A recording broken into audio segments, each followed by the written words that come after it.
ಈಗ ಮಾನ್ಯ ನಮ್ಮ ದಲಿತ ಸಂಘರ್ಷ ಸಮಿತಿಯ ನಾಯಕರಾದ ಸಂದೇಶಣ್ಣವ್ರು ಬಂದು ಈಗ ಕೆಲವು ವಿಚಾರಗಳನ್ನ ಎತ್ತಿದ್ದಾರೆ. ಈ ಹಿಂದೆ 2 ದಿನ ಮುಂಚೆ ನಮ್ಮ ಕಚೇರಿಯಲ್ಲಿ ಆದಂಥ ಒಂದು ನ್ಯೂನತೆ ಬಗ್ಗೆ ಪ್ರಸ್ತಾವನೆ ಮಾಡಿದ್ದಾರೆ.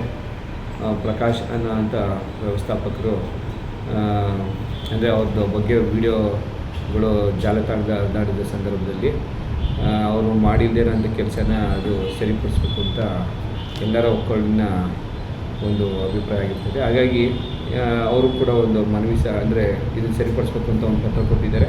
ಮತ್ತು ನಮ್ಮ ವ್ಯವಸ್ಥಾಪಕರು ಕೂಡ ಒಂದು ಪತ್ರ ಕೊಟ್ಟಿದ್ದಾರೆ. ಇದೆಲ್ಲರೂ ಕೂಲಂಕುಷವಾದ ಒಂದು ವರದಿಯನ್ನು ಈಗಾಗಲೇ ನಮ್ಮ ಹಿರಿಯರ ಹತ್ರ ಕೇಳಿದ್ದಾರೆ ಸರ್ಕಾರದ ಮೂಲದಲ್ಲಿ.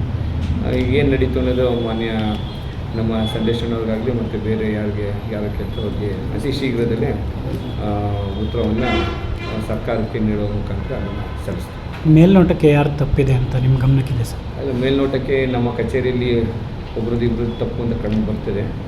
ಅದನ್ನು ಪತ್ರದಲ್ಲಿ ಡಿ ಸಿ ಅವರು ಕೂಡ ಇದ್ರ ಬಗ್ಗೆ ವರದಿ ಕೇಳಿದರೆ ಮೊನ್ನೆ ಸಭೆಯಲ್ಲಿ ಅಧಿಕಾರಿಗಳು ಕೇಳಿದ್ದಾರೆ, ಸರ್ಕಾರದಿಂದಲೂ ಕೇಳಿದ್ದಾರೆ.